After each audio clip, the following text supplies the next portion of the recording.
All right, so I'll continue. So I put Latin Descent Part One up, and so I was thinking about something else. So this will be Part Two. So I talked about LA, and I was getting into Puerto Ricans. And I'll tell you, Puerto Ricans can go to any part of Latin America, and they can say they're Puerto Rican, but really, I don't really see any difference between Puerto Ricans and any other Latin country or any other Latinos. And I mean, they do have a unique history. Unfortunately, I didn't go to Puerto Rico specifically, so I don't really know that much about, their history like that.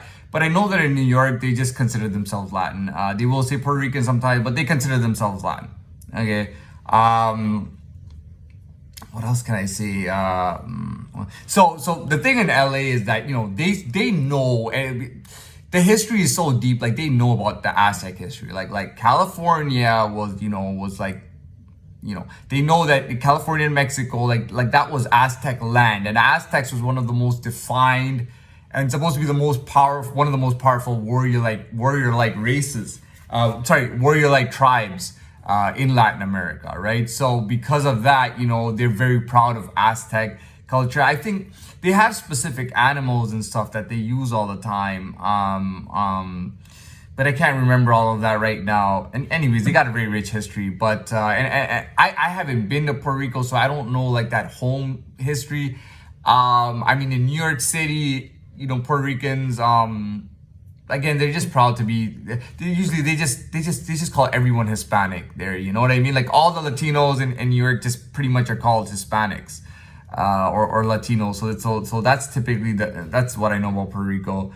But yeah, they can pretty much go anywhere, and Puerto Ricans are welcome in any part of Latin America, and they're treated pretty much the same as anyone else in Latin America.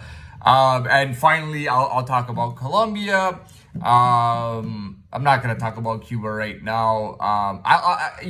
Just as a brief thing, I'll talk about Cuba another time. Castro and all the communism and all the bullshit that he brought into that island, and he totally fucked that island up, and I don't think he was a good guy at all. I think his heart was in the wrong place. His mind might have been in the right place for him, but his heart was in the wrong place, and he really fucked that island up. He impoverished all the people. They had so much money coming in from it was from the Italian mob, but they had so much money coming in, and well, there were tourists as well, American tourists, and he just fucked the place up. He fucked all of his people over, and he threw a big hammer on top of them, let them know that you can't do anything about it, and you're gonna live like that. And some people say that he was a success like that, but I don't like him. And Dominican, I'm not sure. I was on the resort. That's the only time that I was on the resort most of the time. So I don't know about Dominican. And so finally, I'll end it with Colombia. In Colombia, what I noticed was that, other than the Latin heritage, what the biggest thing to me was the religion. And I believe it's Catholic religion. I don't think there's even anything. I think Catholic is like predominantly the religion. And what I can say about Colombia is that Catholicism, Christianity is a really big deal to them. I mean, when I went to the South, I literally there were like 6 churches within like 15-minute walk. Like there were 6 big historic churches. I think only one of them was new. All of them were historic churches, some of them from hundreds and hundreds of years ago. One of their major sites to visit was up on the top of this mountain, and there was like these 3 giant white crosses, these gigantic white crosses. It was called Las Tres Cruces. I don't know if I pronounced cruces properly.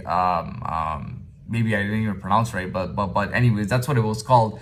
And the Catholic religion was huge there. I mean, Colombians really, I mean, there's crosses everywhere. There's churches everywhere, and beautiful churches. Some of these churches are, like I said, they're centuries old, and they're just beautiful. So, really, I mean, if you go to Colombia, and I haven't been to Argentina and all these other countries, but I can tell you this, and this is my opinion, without going to the other countries. My opinion If you go to Colombia, that's about as close as you can get to Latin descent.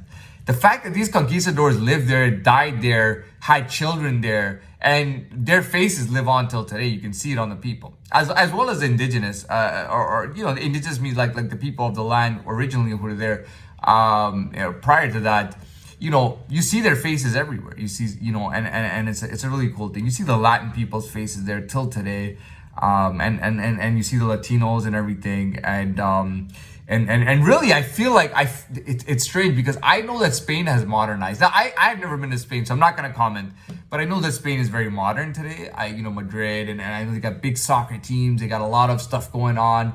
They have real modern facilities. Not saying that other places don't, but they're very modernized. They're in Europe. They have people from England and Europe coming to visit all the time for vacation. And I will tell you this is that, I feel like, Colombia is as close as you can get, at least in my experience, not only a Catholic religion, to real Latin history, to real Latin descent. Like, I could feel the Latin culture and the heritage there.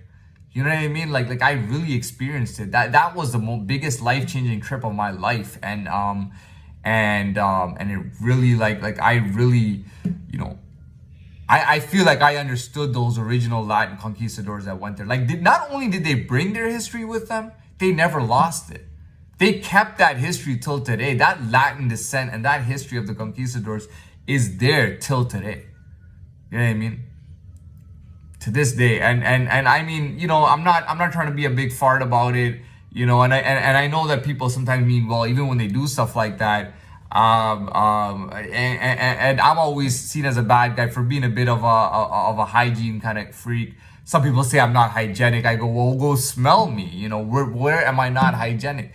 No, but you don't look it. I'm like, God damn, that smells nice. So what are you talking about? And farts don't really smell nice. So I don't really like being around. I know sometimes people are just throwing out there like, oh, you made me fart, dude. And it's like, I don't really care, dude. I'm going like 3 meters that way or like 10 meters that way. I don't want to be around that kind of shit. I'm not cool with that. If that's your personal thing, I don't have no issue with it. But I'm a bit about the hygiene. So, anyways, we'll wrap this up right here, and I'll try to get some more content another time. But we'll leave it here for now.